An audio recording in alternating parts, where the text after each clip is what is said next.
Hello everyone. तो हम आ गए हैं फिर से एक नई वीडियो के साथ जो बेसिकली एक एडिटिंग ट्यूटोरियल है और इसमें मैं आपको रेडियल ब्लर करना सिखाऊंगा, जैसा कि आपको इस पिक्चर में दिख रहा है।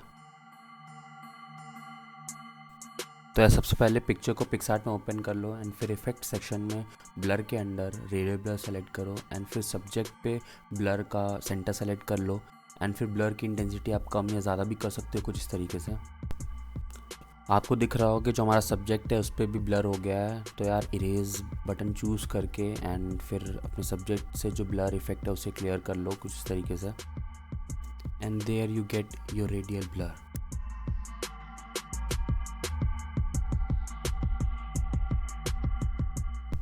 वीडियो देखने के लिए बहुत बहुत शुक्रिया यार। प्लीज़ जल्दी से लाइक कर दो, शेयर कर दो एंड चैनल को सब्सक्राइब कर दो।